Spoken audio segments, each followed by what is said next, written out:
Welcome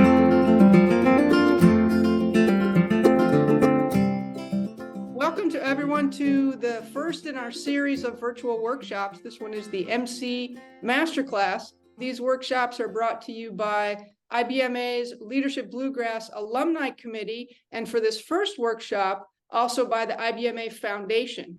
And with that, I'm going to turn it over to Katie Daly and let you take it away.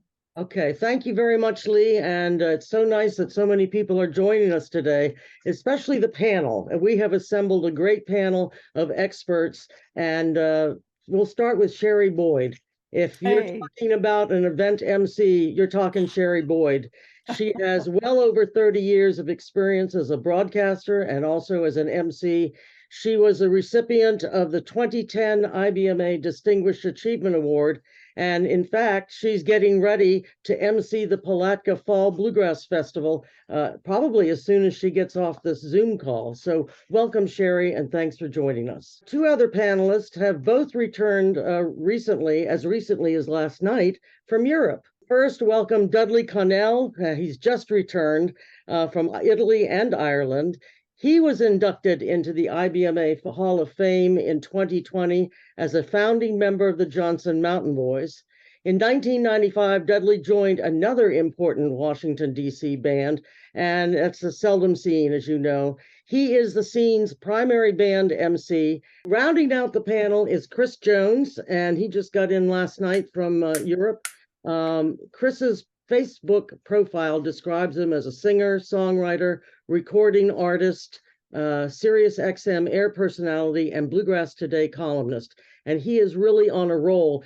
He received the 2023 IBMA Writer of the Year Award, and he leads the Chris Jones and the Night Drivers. I'm really happy to be here and not only to participate in the event, but just to glean some wisdom from the other panelists, because it's a great combination of people with such a wide range of experience. So. Well, when we talked about how we should, what we should teach, I went really back to the very basics, and some people will say, oh no, I know all this stuff.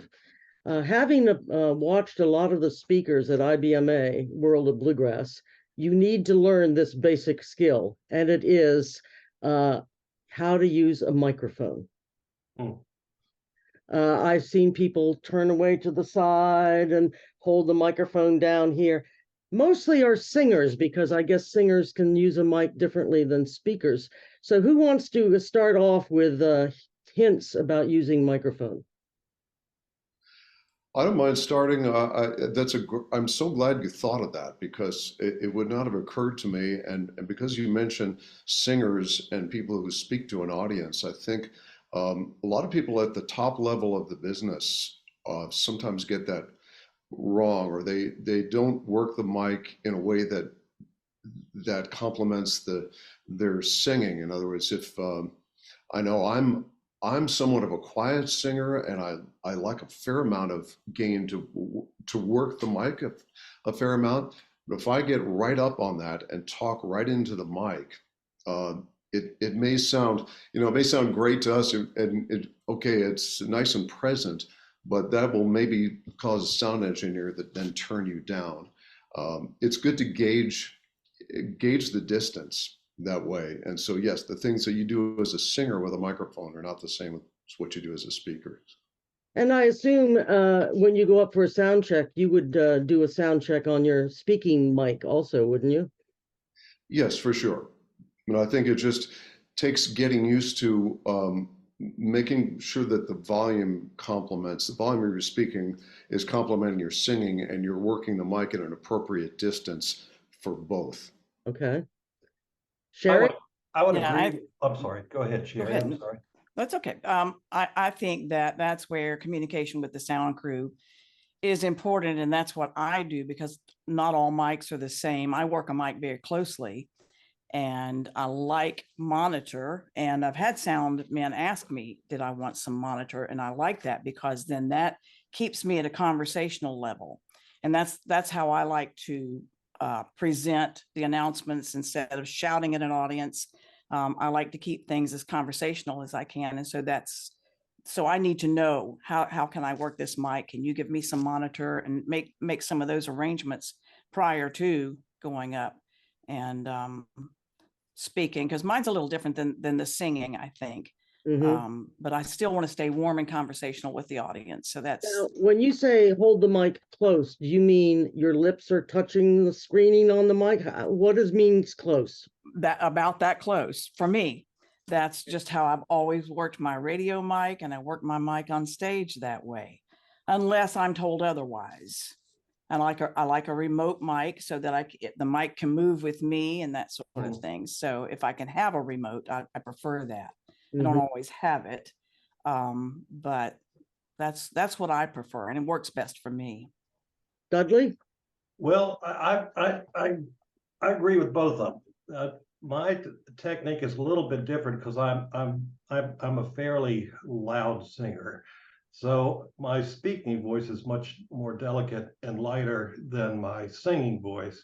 So I tend to speak close to the mic, like Sherry was mentioning, for my MC work, but I kind of rear back a little bit from my singing, especially if it starts to drift into my higher ranges, because I tend to push a little harder as I sing higher. So there may be sometimes that I'm 8-10 inches from the mic, and other times that I'm my lips are right on the mic. It just depends on the song. It depends on the occasion. Well, one of the things you want to avoid if you're a new MC is the old road hog bit. And do not tap your microphone and say, "Are we on? Are we on?" Some of you may not be old enough to remember that, but don't do that. And as always, speak naturally in a strong, clear voice. It's important to have a presence if you're going to be the MC. There can't be any doubt to the audience who you are and why you have the microphone. And let's see, experiment, as you said, with using your personal remote control. Remember, you're not announcing a golf match and you're not announcing a soccer game. So screaming into the mic is not a good idea, and whispering into the mic is not a good idea either. So practice that, and it really does take practice. Make sure you have a microphone that you can borrow, or maybe get there a little early and practice with the sound crew. One thing that might be a good idea starting out, and Sherry was bringing up monitor, and that makes sense. But I think at the more beginning level, it's a good idea not to run the monitor too loud initially, so that you can get a sense of how loud you are through the house speakers. And and Sherry at this point has so much experience and already has an idea of what that blend is, and so she knows about her line. But somebody who doesn't have that experience may have monitors quite loud and think, oh, I'm plenty loud enough, I hear myself perfectly fine, and then be straying too far from that microphone. And so if you can keep the monitors low initially as you're doing this, and get a sense of what's coming out of those main speakers. Right. I think one of the reasons too I like a bit of the monitor is most of my festivals are 3 or 4 days, and by Saturday night I have no voice if I'm constantly having to project. So if I can keep it conversational where I don't have to shout, don't have to project, I still have a voice come Sunday morning. So that's part of my reasoning. That makes sense. Yeah, also with talking about monitors, I find that if the monitor is too loud for me, it kind of scares me off, and I lighten up my guitar playing, and I lighten up my singing, which is not necessarily what's going out into the house. So I agree, that's not a good idea to run your monitors too hot unless you're really, really comfortable with the settings. A couple of years, well, I guess it's been about a decade ago now, we went to these in-ear monitors, which transmit a signal directly into your ear instead of the traditional floor wedges. And the first time that I used it, I remember, was in Lexington, Virginia, at the Limekiln Theater, and I took the pack in the earpiece and I threw it in the weeds. Now, I don't have a temper generally, but it just felt so absolutely awkward to me. But at this point, I've gotten used to them, and I actually prefer them now. Wow. May I interject? Sure. I am not as much of a singer as I am a public speaker. And with the number of different microphones that are out there, I would encourage people to be familiar with the pickup pattern of your mics. A Shure microphone, they have some of them you have to be right up on top of them for to pick up your voice because they don't pick up any background noise. And remember that when you do a sound check in the audience, there's nobody in the audience, the sound is going to be different than when you've got 1,000 people sitting in that auditorium. And are you a sound man? I do have I'm an audiovisual geek for 50 years, but I was in bands and I've done a lot of public speaking and I've done a lot of sound reinforcement for events. So I'm familiar with the difference between some of the Shure microphones and some of the Sennheisers and the Electro Voice ones. Yeah, I agree with Scott. Kind of a typical microphone setup at a festival is a Shure SM58 for vocal and a 57 Shure for instruments, and they're decent sounding mics. But the reason a lot of people use them is because they're very, very durable. You can drop them, you can hammer a nail with them, and they'll still work. But I find that speaking of pattern that you brought up, Scott, I find that the SM58 vocal mic sounds really good if you're right on top of it. But if you get about, I don't know, 6 or 8 inches away, it starts to thin out. And back in the Johnson Mountain Boy days, we would put 3 mics in, a pattern like this. That's 10 mics. I mean 3. Put them in a pattern, and we would work around the mic so we would have some movement on stage, and I think it looked better. But you really got to just about swallow those, or it starts to thin out on you. All right, now Sherry, you work all of Ernie Evans' festivals. You work with the same sound crew each time? I do. When I work for Evans Media Source, I do, but I work for and with different sound crews because I worked for some other promoters as well. So I work with different ones.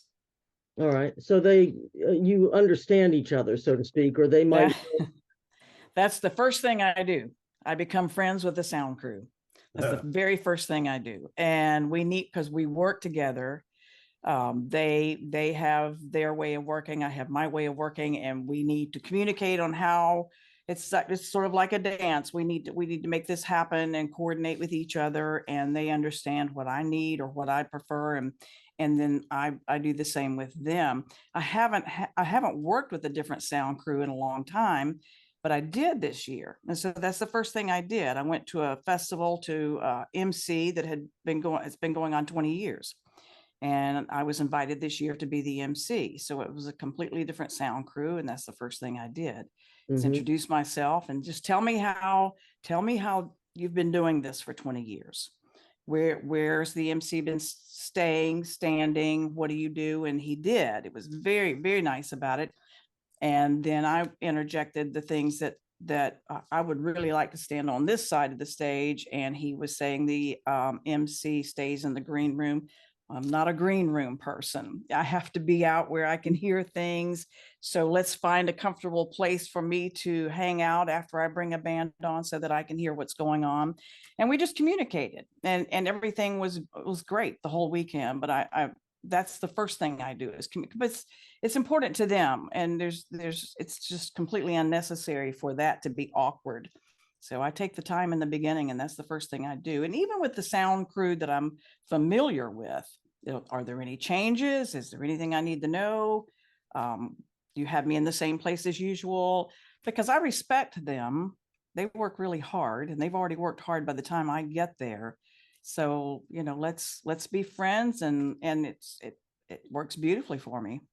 Right. Well, it's not only the sound crew and the stage MC and the bands. Everyone has to understand each other and work together to make a great show. Right. I look at it as a partnership. It's not us and them. It's all of us together trying to present the best sound that we possibly can.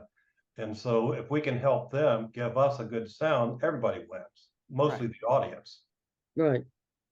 Well, Sherry, you mentioned something that by Saturday night you might be losing your voice, and this is for everyone. What do you do about saving your voice?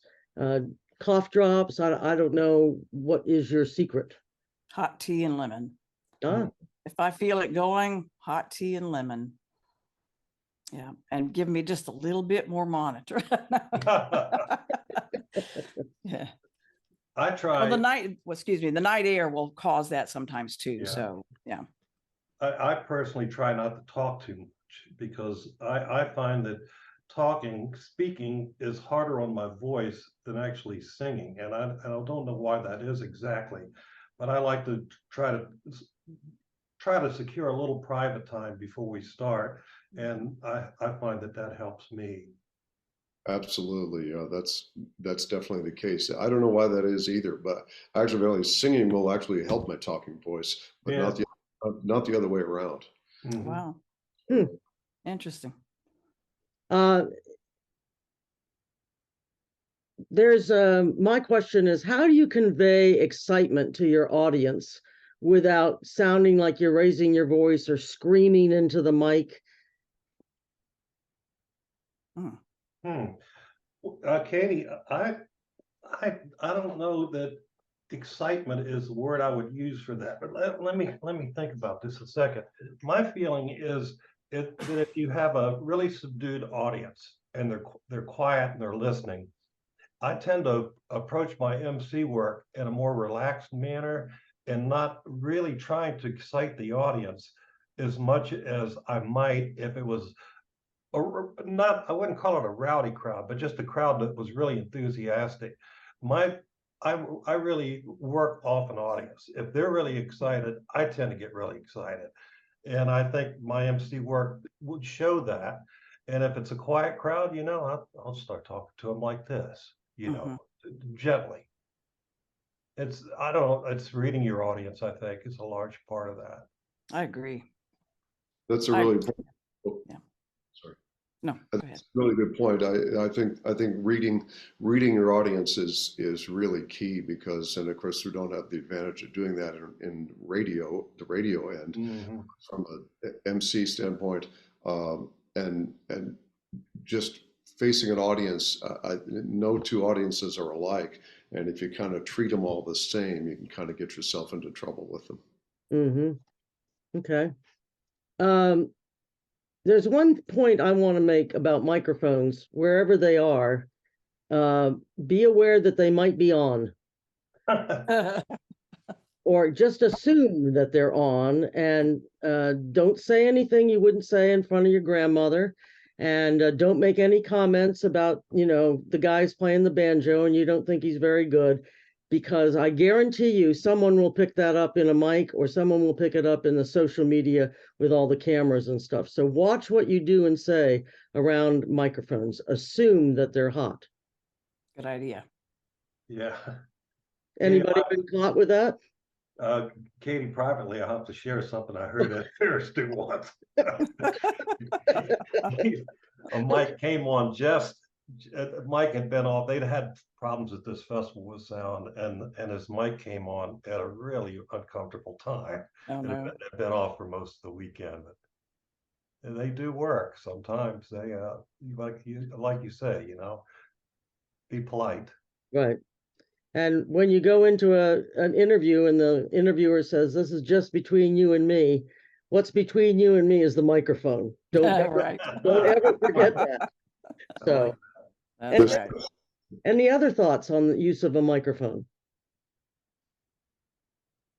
Okay. Well, one thing I have to learn how to use them. They change them every now and then. So this one turns on this way, this one turns off this way. Mute it, don't mute it. Are you keeping my mic hot all the time? So that all I have to do is turn it on and off, and those kinds of things. So just learn the microphone itself, Right. And if someone else is using it, it's usually someone who's 6'8" and they take it way up and then leave it up there when you approach it. So you have to readjust it and stuff. So if you're using sharing a microphone, try to return it to where it's supposed to be, where the next person would use it. Anything else? One thing that I'll mention, one reason I prefer the remote microphone, I keep the mic and the stand close to me, which is usually not right there on the stage. So when the band finishes, I like the idea of being able to get into the microphone quickly instead of dead air when the band finishes that last song and my speaking. I don't like that space in there. So I try to keep that space very tight. And so I keep that microphone close to me. And that's why I prefer not having to go all the way up on stage. Like here, I have steps. I have to go up and go all the way up to the microphone. There's a space in there that I think you lose momentum or lose excitement. And so I like to keep that close. So you're announcing after the band is finished from sort of a backstage area? Yes, could possibly, or coming up the steps. And I close that space up, especially if they're really excited about the band. I think it's horrible for them to be excited and me take forever to say anything. I let the band bow or do what, completely finish. And if Rhonda Vincent wants to say something to the audience quickly, I try to stay out of that, but I try not to lose the momentum.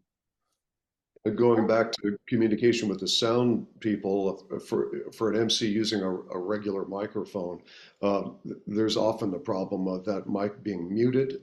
Yes. Well, they'll accidentally mute it, and you go up and try to keep that flow going as you're discussing, and it takes a while for somebody to figure that out. So that's a good thing to communicate with sound people, for just people using a conventional microphone. Right. Well, of all of our panelists, Sherry, you have to communicate with the most people, I think, the promoter who you represent, stage crew, sound crew, bands, and audience. Anybody else that you have to get in the loop?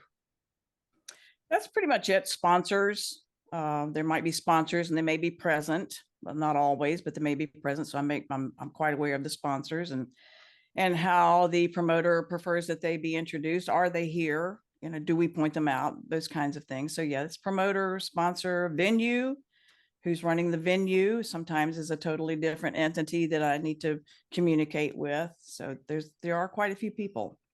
So do you take flyers from the audience at a different festival asking you to promote their festival on your stage? That's a good question. It is something only if my promoter, who I'm working for at the time, is okay with it. I have some promoters that like to promote, or they support a couple of other festivals, and I might do that. Otherwise, I have a lot of festivals to announce anyway. So it gets to be clutter, I think. EMS, Evans Media Source, we have 10 festivals. That's a lot of festivals for me to be announcing throughout the weekend. So unless it's something that Ernie Evans wants me to promote, then I generally don't. And that's the case at other festivals as well. Okay. Anything from the Chris or Dudley? Who all that you are talking to? The audience, the band members, the sound crew? Well, just reiterating what Dudley said and Sherry as well, that I think establishing a good rapport with the sound company is really critical, and not establishing some kind of antagonistic relationship with them, I think is always good, and it's always helpful. But we're representing the promoters and wouldn't want to be saying things on stage that would rub them the wrong way, or promote something they didn't want promoted, or things like that.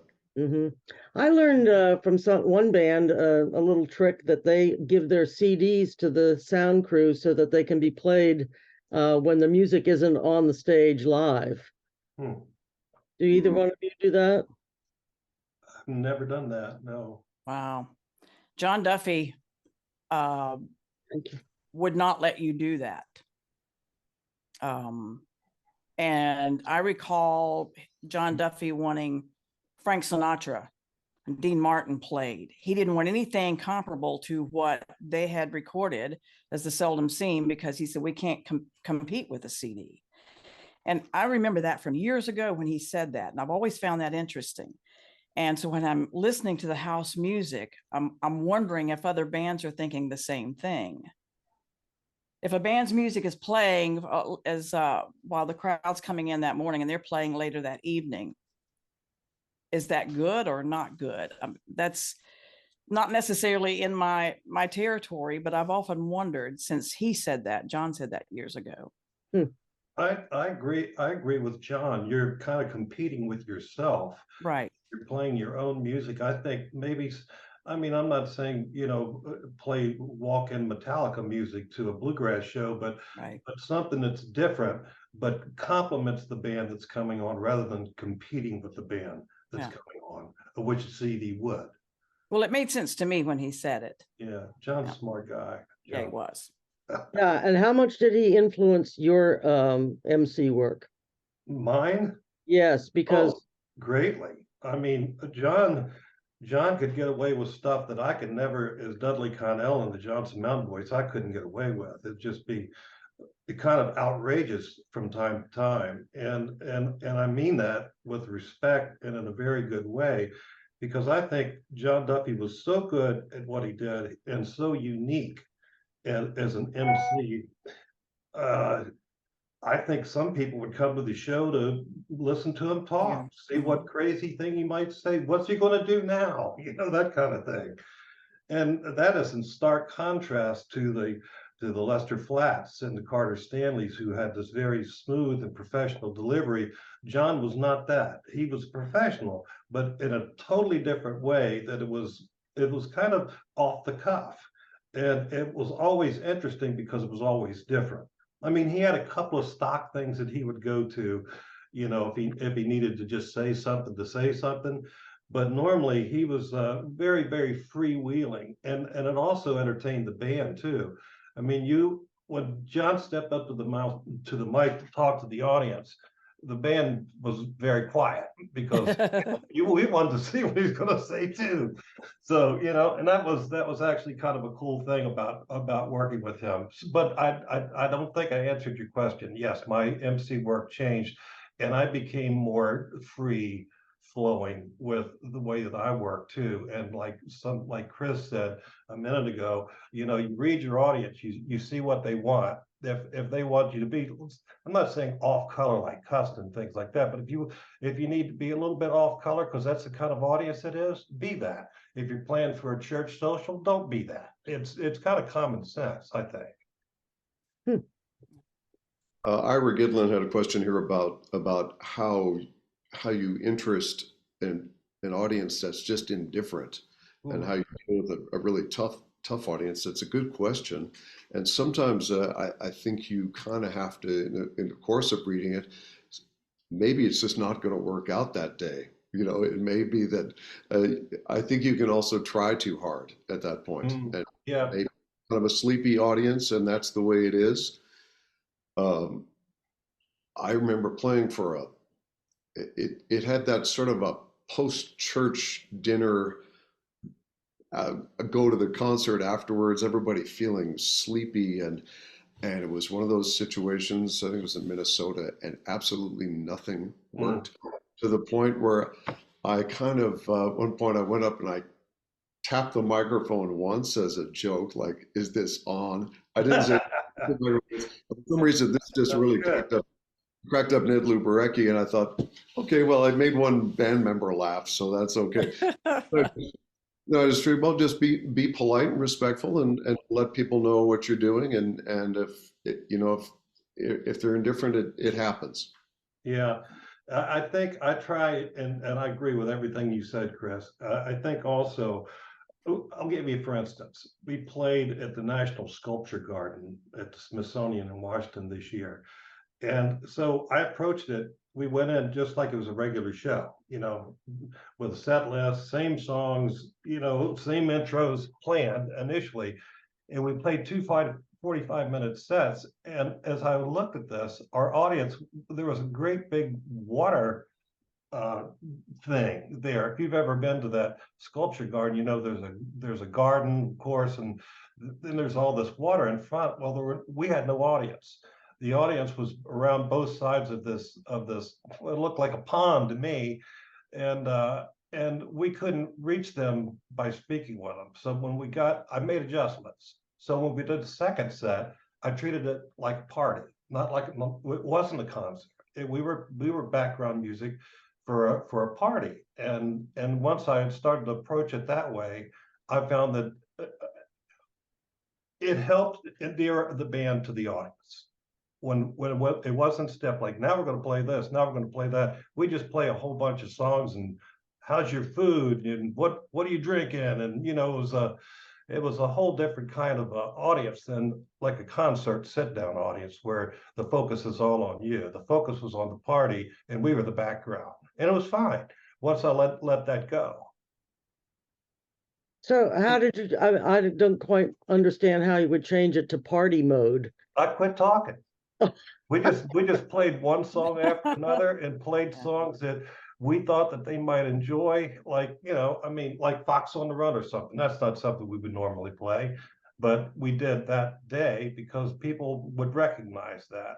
I mean, you could take it too far, you know. I mean, we're not going to do Rocky Top or something. We don't know how. I don't know the chords, but you know, I guess you can move that around a little bit, though. I mean, people come to see the seldom seen. They want to hear. Wait a minute, we acknowledge that, and it's always fun to play because it brings, you can look around and see people, you know, hugging and tears and everything else because that song meant something to them.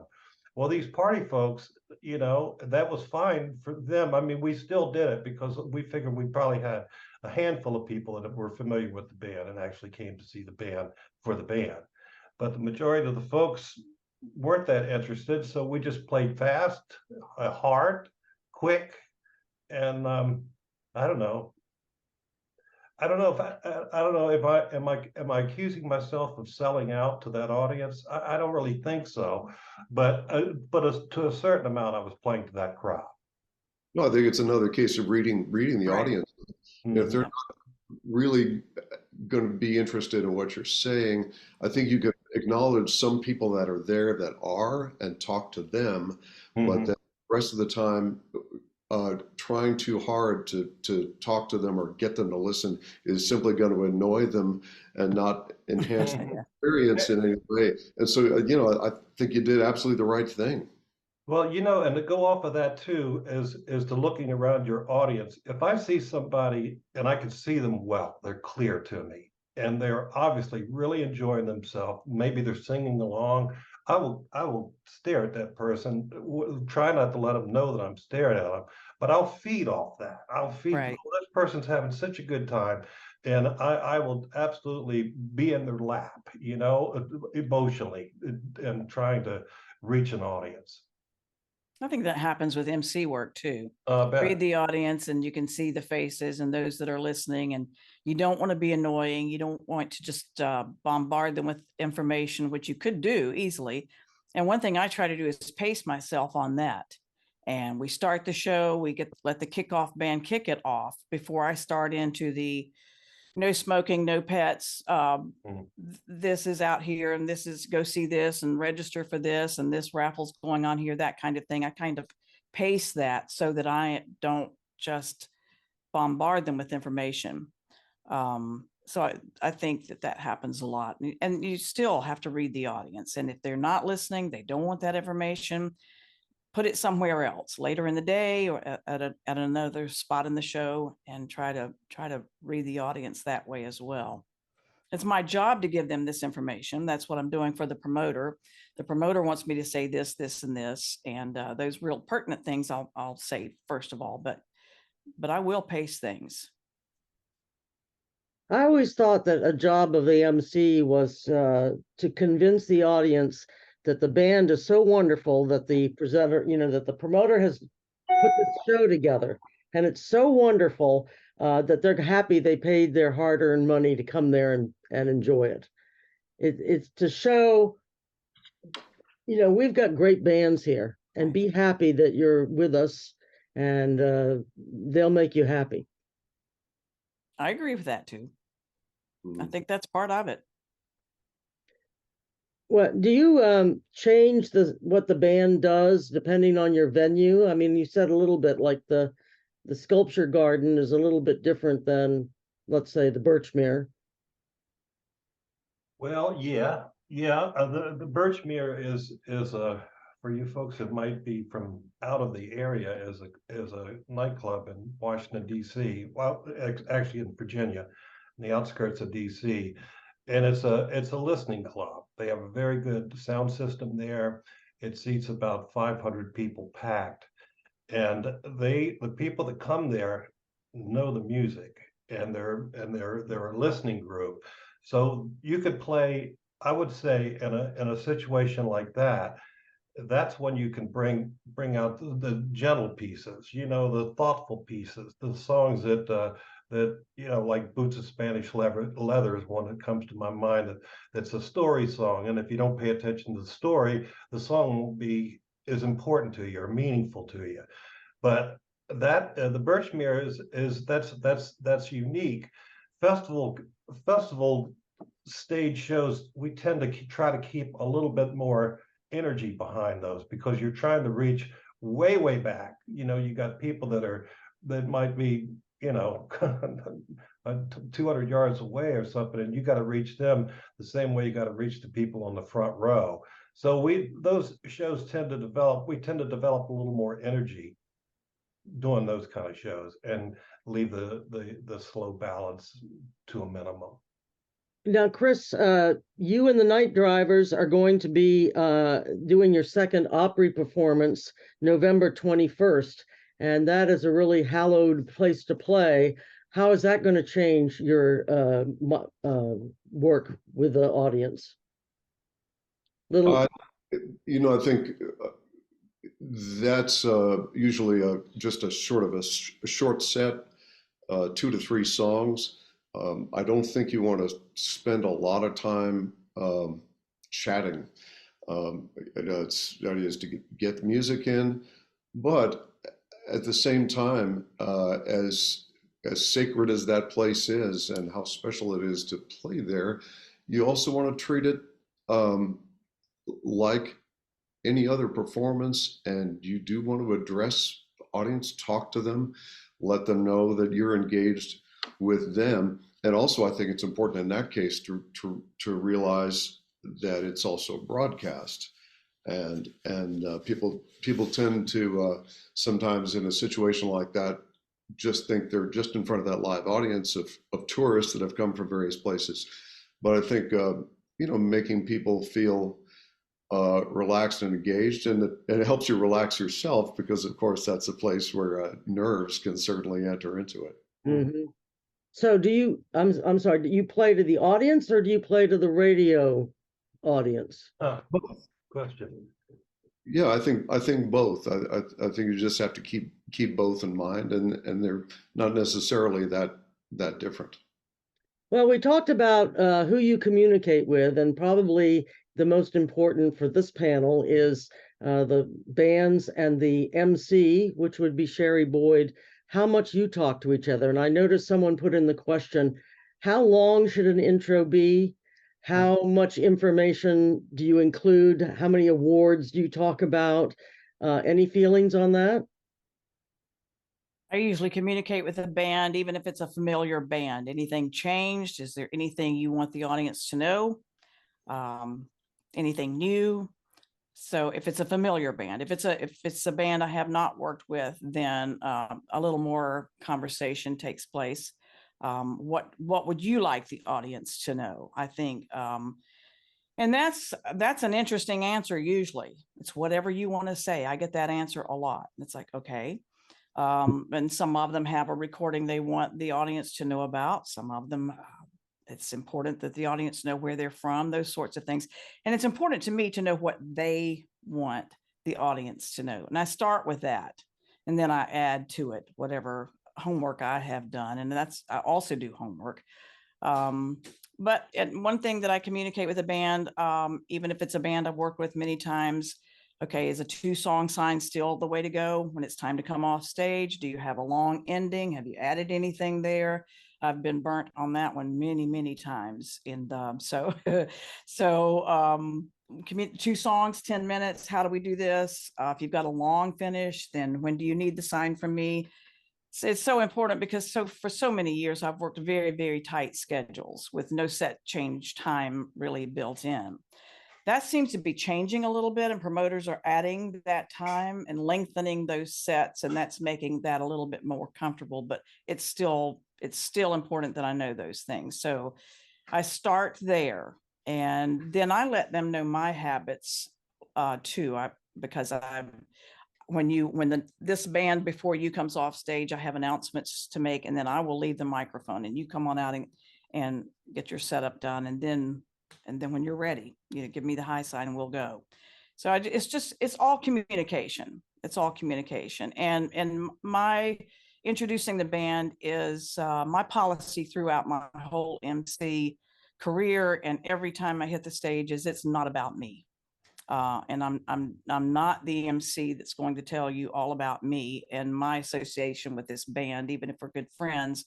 It's more about the show and the band and why they're here, what they're about to do, and how excited you need to be, and those kinds of things. So I keep my intros fairly short and to the point, and it's more about the energy than necessarily all the information, but I do try to learn from the band what information they want said. That's so, I think you're asking that simple question, what do you want me to say, is something appreciated so much by the artists. And I don't know where you are, but there are a whole lot of MCs that don't do that. And they just figured they got something off the internet and they'll just do it. And I've done a little bit of festival MC work, very little, to know, how difficult a job it is that you have. But I can't imagine going out there and introducing, even if I knew the band, just saying whatever came to mind, or having done preparation but having no idea what they want. Right. I will have to share one funny story, an MC nightmare kind of story, in which the MC talked to me beforehand, wanted to know what he should say, and then rejected everything that I said. It was hilarious. I had just come off one of the pinnacles for me as a bluegrass artist. I had 2 weeks before the show had played on the Conan O'Brien show with Earl Scruggs and the Chieftains. I was pretty excited about this. It was on national television. So I said, well, what's been going on in your career? What can I tell them? And I said, so I related that, and he said, no, I don't think our audience would be interested in that. Anything. And so I came up with, that was the best I had. So I thought, I don't know. I was mentioning, and they said, no, I don't think they'd like that either. And finally said, have you ever played our festival here? I said, yeah, several years ago. And said, I'll tell them, they'll remember that. I'll tell them that. So immediately I'm thinking to myself, this is not a professional MC. And one of our big fears from the artist side is that the MC at a concert or festival will introduce the band, but before we're even on stage, we're ready. Yeah. Right. Yeah. Give me that blank. And so I thought, this could happen here. I said, great. So just make sure that we're ready to go before you announce us. I said, sure thing. So we're backstage, we're tuning up, concert's at 8. 5 minutes to 8, I hear this stone silence. And I realized at 5 to 8, he had gone out there and said, well, these guys played our festival, and it's so good to have them back. Please welcome. Nobody said, that's like a totally negative example, but I think when you're asking, as you're talking about talking to a band, what would you like to have said? Don't reject what they say, just go ahead. Right. Yeah. That was funny. No, our people wouldn't be interested in that. Well, that's one really nice thing about working with seasoned professionals like Sherry and Katie, is they know us. They know our background. They know our story. I wish that if someone is just trying to get into the business of being a festival or a concert MC person, do a little homework. Right.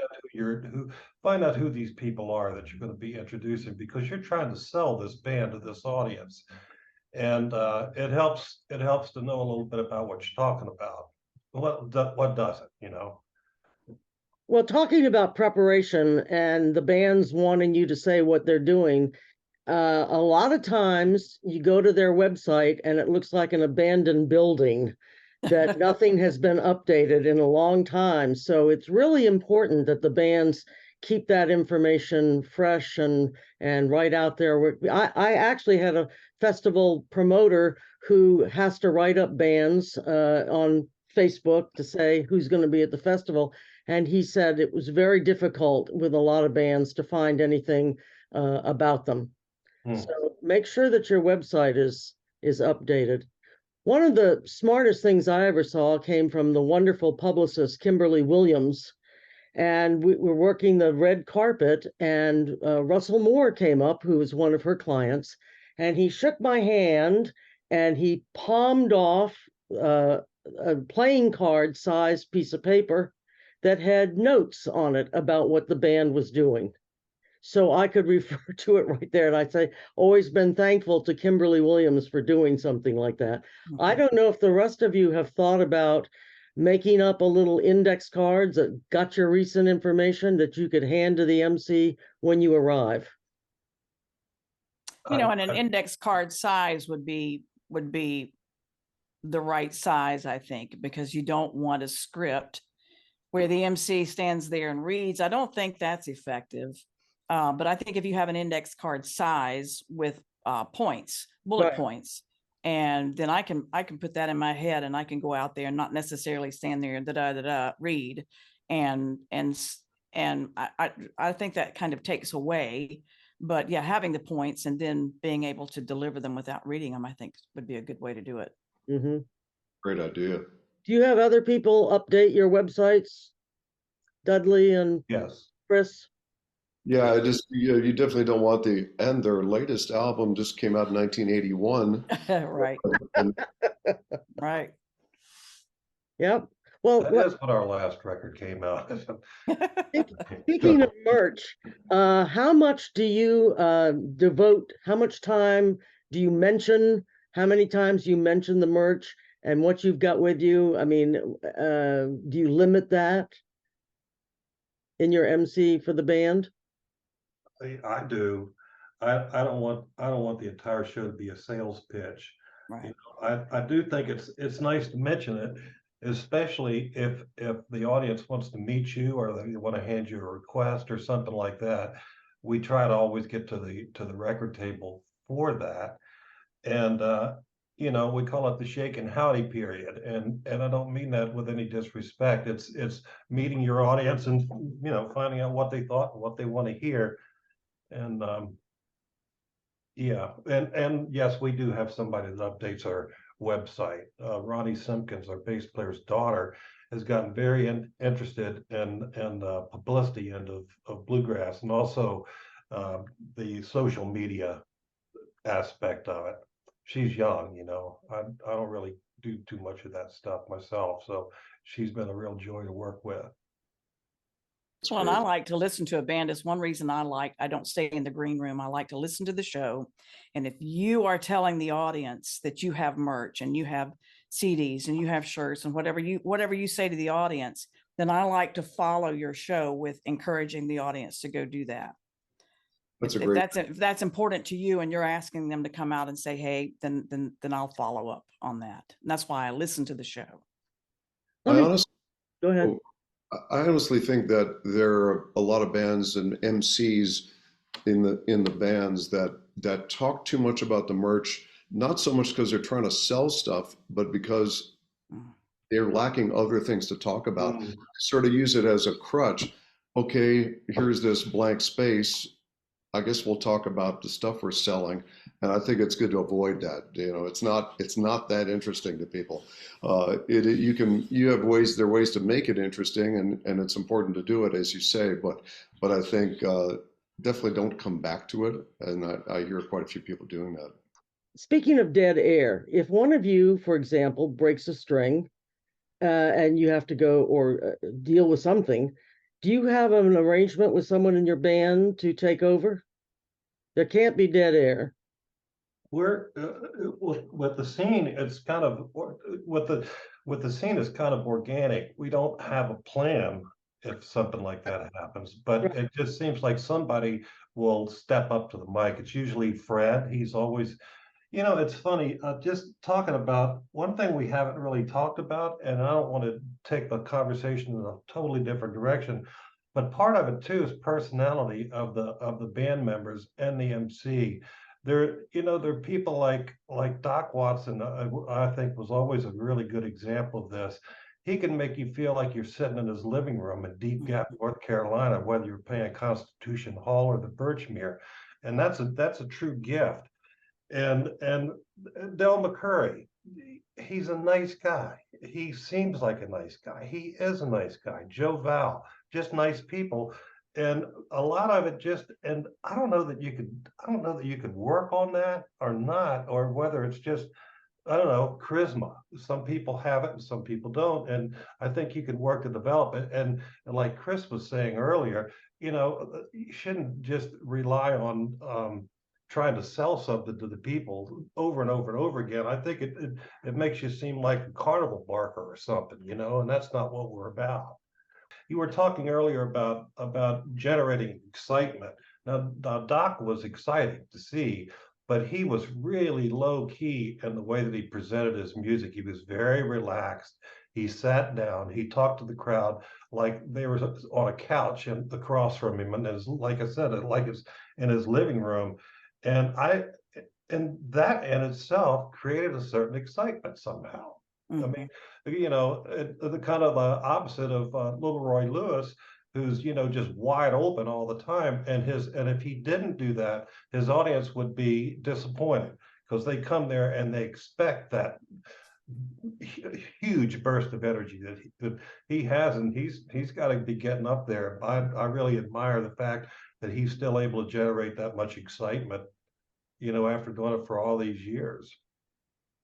I think the word conversational is the thing that when I think of Doc Watson, Del McCurry, and I think that's the thing that we should strive for, in all kinds of MC work. Just treat people like they're just standing around in your kitchen, and I think people that comes across to people really well. Just natural and conversational, and that works, in radio and event MC work too. Yeah. That's one of the things I was taught in broadcasting school. One of the first things I was taught.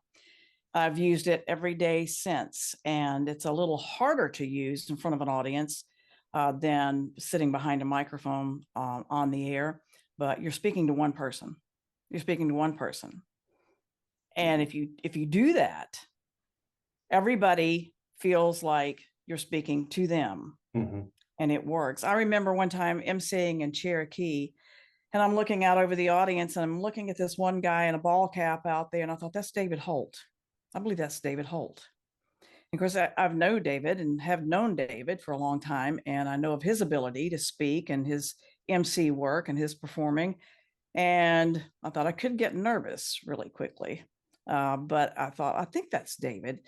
Later, a couple days later, after the festival, I got a really nice message from David, and he complimented my MC work, and he said, "You were warm and informative." And I thought, I'll take that. Yes. I'll take that. And I agree with the Doc, and Doc and I were friends. And Doc told me one time he listened to me. I said, "Just don't ever tell me you're listening to me on the air." Doc would make me nervous, but I admired him and had a great friendship with him. But it's nice to have those comments because I knew David was real and he was honest, and I appreciated that. That helped me a lot. Well, let's go to the opposite end of that. How do you handle a heckler? Well, I can tell you how John Duffy handled it. We know how he did it. Yeah. I don't get too much of that. Yeah. I've been kind of lucky, I think, I've been lucky in a lot of ways, but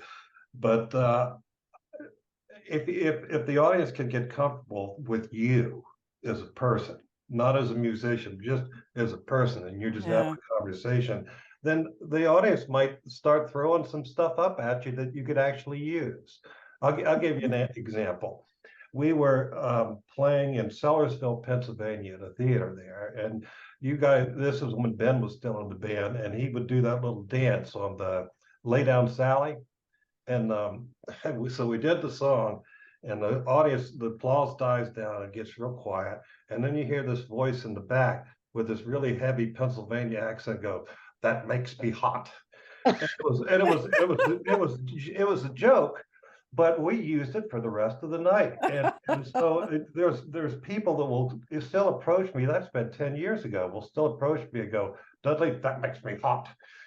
And you know, and those kind of things, and it makes the show more special is a poor way to put that's poor grammar. It makes the show unique to other shows. And they say, well, you got to go to see Seldom Seen because you know they're gonna talk to the audience and they're gonna be friendly to you, and you know it works for us.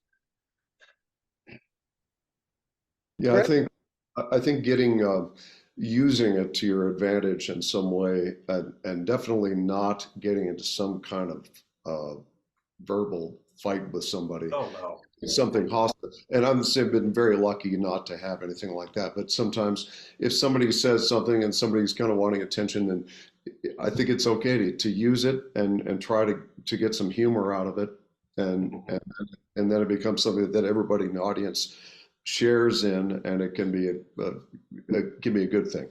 Yeah, it can make it unique for everyone. Right. I agree. Well, whether you're working on the radio or working on the stage, there are phrases we all tend to fall back on and overuse. So how often do you freshen up your show or your MC work or your introductions? That's a really good question. I think I don't know, Sirius XM periodically they'll send out an email to people listing all of these cliche phrases uh, and urging disc jockeys not to use them. Now, the list was extremely thorough, and I could look there and say, oh, I say that. I think, wait, you've left me nothing to say. But I think as an exercise, it's good to go through that and look at those cliches and yeah, you can't avoid them all the time, but to one of us. But I think there's a fine line too. I think sometimes stock phrases and things that we say over and over can be good if they're delivered in the right way. In other words, if you keep them fresh for yourself in some ways, that goes with stories you might tell on stage or on the radio, even if you have done it before. I think it was one of the things that made Ron Thomason so popular is his ability to deliver material he's been using for a decade and have it sound fresh because he's kind of making it fresh for himself, and so for the audience, even people who've heard it before, they're kind of engaged in that. And I think it's just that I think if you don't have any feeling behind what you're doing and you're just throwing out these stock phrases automatically, that's where it gets to be a problem. If you're engaged in it, you can use old material and have it be fresh. Can you give us some of the phrases that you got from Sirius XM that the radio announcers were relying on too often? Yeah, things like coming right up, on your Thursday, and things like little ways, this DJ way of saying things that we tend to just fall into, and we've heard other people say them, and so we have a tendency to do that. I'm forgetting a lot of them, but they're ones that and I don't think it was meant as a hard, fast, never say these things. It was just sort of calling your attention to things that can become crutches. Mm-hmm. We used to have, when I worked at WMZQ, we would have air check with the program director, and sometimes the morning show had them with the air program director and the general manager every day. Wow. So, yeah, tough. That was a tough one for morning show. Yeah. You know, and I certainly will say coming right up and things like, because sometimes I can't find another way to say that, you know, such and Right. such, you know, Tully Colonel is coming up or on the way or something, as a way to tease something that's happening later. You know, you can get kind of overly stiff or awkward if you try too hard to avoid phrases like that. Right. I think in my case, lots of times on a festival day, the band plays twice.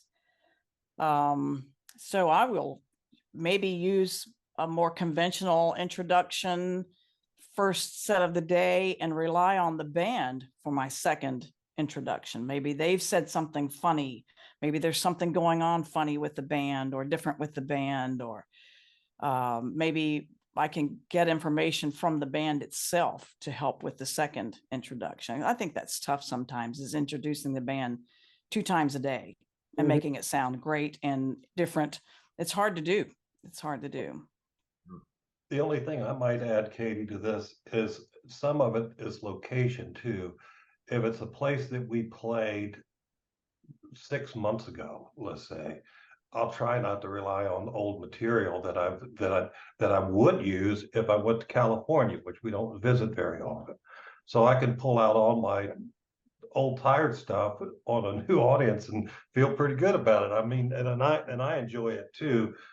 But locally that's where it gets hard. It's like if we're playing, you know, the Birchmere 4 or 5 times a year, or Gettysburg 4 times a year, and these people know us, I try not to rely on old humor. I will maybe pick on somebody in the audience, not seriously, you know, but just riff on them a little bit, and I think that they kind of like that, because it's local, and they're people that we've known for years in some cases. But you know, we played Billy Strings Festival this past summer, and they didn't have a clue who we were, and that was okay, because it gave us a chance to pull out all our old humor.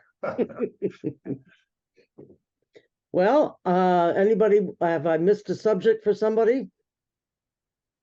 I was just going to add to that the whole idea of, similar to music, some people are really good at improvising. You can talk about John Duffy, who's the ultimate, you know, off the cuff master, Right. and somebody who then could also get away with stuff that none of the rest of us could. But I think for some people, having stuff that you can rely on, that you can fall back on, that you're used to, is good, and also helps in a situation where maybe you're not that comfortable, or it's a difficult audience or something like that. Roland White had I think a good philosophy about the music side of it, about improvising. We know people that are just brilliant improvisers, but then some people, Roland said, well, I'll play it the same way. I'll have it kind of set, and I can play it the same way. But if I'm having a really good night, then I can branch out and everything's good. And I think similar with MC work, have some stuff that you can fall back on,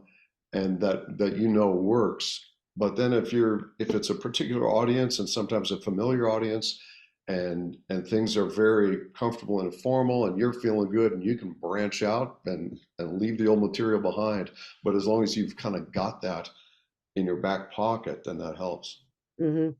We're getting several questions from the audience about how to handle encores.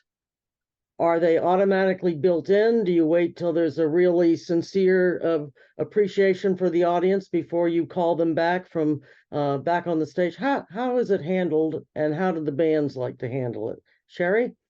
I ask the band, first of all, I make sure if there's a policy with a promoter about encores, if they're allowed, then if it's there, then I let it happen and I build it in. So if it's not there, it's not there. I tried not to milk an encore.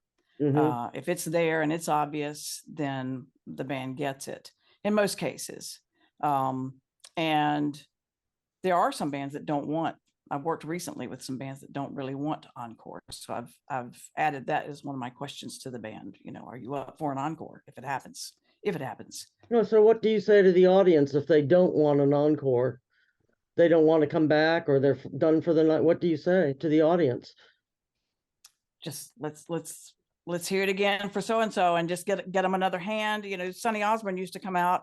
He didn't want to do an encore. He'd come out and bow, which I thought was the classiest thing I'd ever seen. And he did that numerous times with me and would take a bow. The audience was okay with that. He acknowledged them. My Billy Strings story is in 2018 when was it 2018? Anyway, in the early days. I worked with Billy Strings, and he had a problem the entire show with his band members. Made it obvious to the audience. You know, he had a rough show that day. Good music, but he had an attitude, and it was with the band members. Wow. And so when the show was over, the crowd was on their feet, and Billy went straight to the backstage and pulled a cord out of his guitar, and was obviously upset backstage. The audience is on their feet. There's plenty of time for an encore. And I went to him. He says, "I've already unplugged."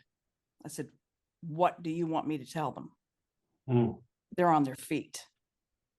And he walked by me and went out there and down to the river to pray, valley to pray, a cappella, and killed it.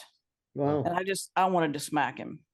You know, but he did exactly what he should do. But it was one of those moments where the audience wanted it. There was time, and I think he learned a lot that day, and he's taken that to a great place, you know. But that was a moment for me, you know. But if they don't come out, they don't want to come out, they don't come out. You know, the audience just can, you know, just roll with it, and we just move on.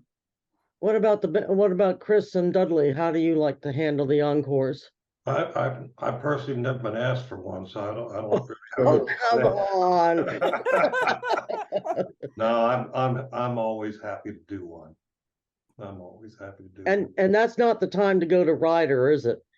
No, I don't want to come out either. But you Oh. know what we'd like to do seriously is that if we do like Nadine or Ryder or something really full of energy, is for the encore, if we're lucky enough to get one, will be to do something like Wait a Minute or Another Lonesome Morning, and sort of bring the whole thing relax the whole mood. And that I found that works pretty well for us. I think that's a great encore approach. Just take a time to reflect, or something soulful that changes that mood a little bit. You know, especially if you've finished as your last song with some big barn burner. That's Yeah. great. I think a lot of artists really don't like the contrived encore. No. 1:30 in the afternoon, but some festivals, it's sort of the policy. They just kind of do it. But I think from the artist standpoint, it's awkward if it's not genuine. I find it to be embarrassing, Chris, actually, to get pulled out for an encore that we didn't deserve, you know. Well, just a word to the bands. The MC of the festivals, one of their jobs is to run the show on time. Right. And you know what your time limit is. If you're called out for an encore, that is not the time to introduce the band members. That is not the time to, you know, do California Earthquake or one of the Stairway to Heaven or whatever. I'm always kind of surprised that bands don't know whatever, little song, little instrumental. They can go out 2 minutes, run that by the audience and show how grateful you are, and leave. Don't be up there going, "What do you want to play?" I don't know. What do you want to play? It really eats up time. And again, Katie, I go back to where this is. If you're the lone artist and there's no band following you, and the band and the audience wants an encore, I don't mind maybe doing a couple of tunes. But if it's a festival and the next band is waiting to get on, and you don't want to cut into their time, because that's unfair to your colleagues, you know, to run over. So there are some bands, and I won't mention any names, but I think run over intentionally. And I know that we played in Lexington, Kentucky a number of times, at the Festival of Bluegrass, and there was a band that was real high energy, and they were on before us, and they probably played 45 minutes over. Oh, And so it put us on like after midnight. And it made me think of something John Duffy said one time to a promoter. Well, if you know, you're paying us for one day, if we have to go on and play after midnight, you're going to have to pay us for 2 days, because we've moved into overtime here, you know. Well, I think I have had a band introduce the members of the band as their encore. I've had that happen. And so I appreciate what you've said, Katie, about just have something that you can use, or understand that that's not the time at a festival where there is a time limit and you do have that band waiting. That's not the time to do those sorts of things or tell another joke. But to do the encore, honor the audience, and give them a little more. Little Roy Lewis will jump out there and finish the song that he was on when he finished, and go back and give them a little bit more of that song, which is another classy way to do it. well, Sure. I had a situation where, you know, the lineup was announced and there was a band that is notorious for taking a lot of time, or taking their version of the time. The band following them knows that and was coming up and chewing me, saying, you know, they better not go over, they better not be on my time, blah, blah, blah, blah. And as the first band went on, he said, oh, and by the way, my fan club wants to award me with a statue. So they'll do that after my set. It was like, oh my gosh. It puts you in a really rough situation to do that. Sherry, do you ever talk to maybe a band that you don't know as well, and say, if there's an encore, just keep it kind of short? Do you feel comfortable doing that, or is that? I have told many bands, keep it short, you know, and let them know, try to let them know you've got the encore, keep it short. And sometimes it works, sometimes it doesn't. But I think it's a matter of professionalism. It doesn't look very professional as a band to take that extra time. It's really about giving the audience. I mean, you're complimented by the audience getting the encore, and I think that it's just more professional to keep it short and sweet, and let them have a little bit more. But like Dudley said, it does depend on the venue as well, and the type of show as well. But I'm speaking more from a festival standpoint. Steer clear of the Barbara Allen, the wreck of the Edmund Fitzgerald medley. Exactly. Yeah. Medley. Get them both in. Yeah. All right. Well, we have a few minutes left, and I'm sort of out of questions that I have written up. Why don't I'll throw it to the panel to keep the discussion going. I had, what about a discussion about the band emceeing and introducing band members? How do you, Chris and Dudley, feel about emceeing and how you go about introducing band members? What you like or don't like about that? Okay, I'll go first. The way that we do it is each guy will introduce another guy. That's the way the scene does it now. When I was working with the Johnson Mountain Boys, I was pretty much the primary MC, with the exception of if I broke a string or had to tune, or you know, had to do just about anything, Eddie would step up and do the MC work. So we actually had primary and a secondary MC. And it worked for us because Eddie, who many of you know and familiar with his work, he's stiff, but not in a bad way. He's all business. He's very, very professional. He's got his tie on just right. He doesn't sweat on stage. You know what I mean? That's just the way he's wired, and I'm not. And what was kind of nice about that is he could be the straight guy and I could be the goofball, and I didn't have a lot of problem playing that role. I mean, it felt natural and comfortable for me to bounce stuff off of this really serious guy who, you know, we used to make fun of him saying, "You've been a great mortician, you know, last door on the left, ladies and gentlemen." And it's true. And I could tease him about it today, and he would laugh right with me. I'm not bad mouthing the guy, but it made it nice to be able to have that sort of fodder with another MC in the band. Chris, what do you think?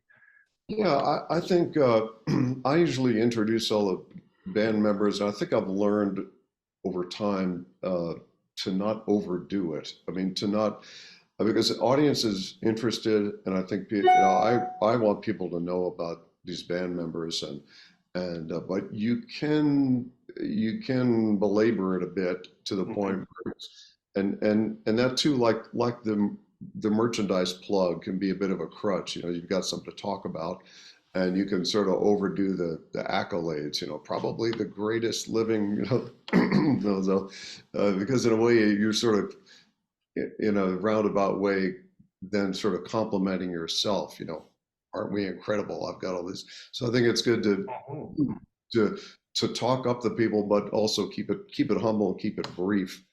And humorous if you got humorous thing to say about people too, but that's great. The idea of other band members introducing each other. That's great to be able to do that. Mm-hmm. I like your point though, Chris. You don't want to go over the top on introducing because then it's like patting yourself on the back. Look who I got to play with me, sort of thing. That I never thought of it that way. That's real smart. It's good. Well, one of the reasons I mentioned it is because I agree. I think some bands use it as a crutch, and it's a time filler. And I think sometimes you can be shorter with that. You might even have time for another song or two. I've seen that happen. So that's one reason I was interested in how you guys think. Plus, if you praise them so much, they might ask for a raise when you get off stage. Yeah. What was it Larry Sparks says? They keep them lonesome. They work cheaper that way or something. Yeah. Yeah. Right. I have to say Larry Sparks in his own unique way is one of my favorite MCs. Oh, he's funny. He is so funny in ways that I think a lot of audience members miss sometimes, but just he has certain ways of putting things. He has one of the driest wits of anybody that I've ever seen MC a show. And I'll tell you one thing. I heard him say it, Bean Blossom one year. He said, now when the guys come up and you want to give them a little hand, please do it. Makes them work harder. And it's like two people started to clap, and he said, no, excuse me, I was talking to the sound man. Oh, man. See, I'd never think of something like that. That's too good. He's a master. One thing I think that I wouldn't speak for everybody, and Dudley, you can say what you feel, but sometimes there are some festival or concert MCs that introduce a band, and this kind of goes with getting the bio off the website and reading the whole thing word for word, which is to me comes off as unprofessional. But I think if I've heard MCs introduce each band member. Yeah, me too. And I think that's a thing to avoid. Yeah, I think so too. The only exception that I would possibly make for that is like something like the Bluegrass Album Band or something that's a rarity to start with, and each one. But I agree with you in general. And again, that's a conversation with the band prior to, I think, if you have any doubts about that. And name pronunciations, if you have an issue with that, I think. And my thing is, I will ask the person, say your name for me. I'm going to say their name like they say it. So I will say your name for me. I did that with Malpas Brothers. Was it Malpas? What is it? Say, Chris, say your name for me. Chris Malpas. It's okay. That's really good.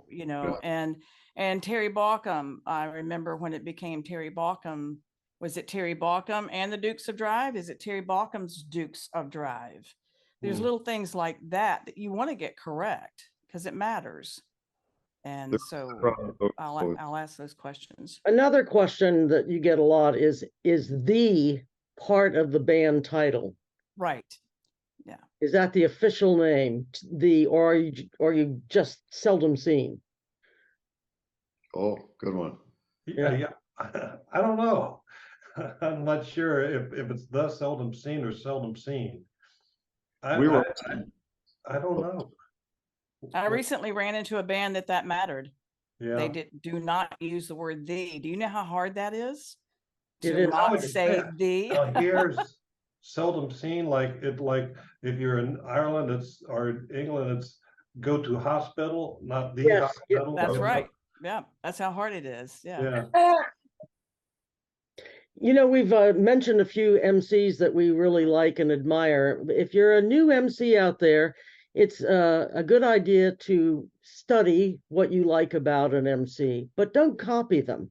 You know, there's an old story about a young mandolin player who went up to Bill Monroe and played a Monroe song absolutely perfectly. And when he finished, Monroe said, "Okay, now what can you do?" Hmm. So you need to be yourself. You need to establish your own personality. What do you bring to the festival, the concert? Don't copy someone else. I agree. I think you always, first of all, you always come up as being second best to the person you're trying to copy. And at the best, that's the best. But I think you have to have your natural personality. People can see through crap like that. I mean, Right. you got to be yourself. If you acting like somebody else, it's going to leave them cold. It's not going to feel sincere. I agree. Well, we're just about out of time, and I want to take a moment to thank all of you for making yourself available to talk. And I do want to put in a word about the IBMA Foundation, which was established in 2007. And their goal has been to support bluegrass music related educational, literary, artistic, and historic preservation activities. I think that they helped with the educational part today. Please visit bluegrassfoundation.org. And if you appreciated today's program or any of the other scholarships or grants that Bluegrass Foundation, please consider making a donation to them. And thank you so much to Lee Stivers for supporting us, and also to Tom Minty. Both of them provided the all-important technical support that we need to get these programs going. So thank you all. Thank you, Katie. Thank you, Katie. Dudley, Chris. Thank you, guys. Good to see everybody. Thank you.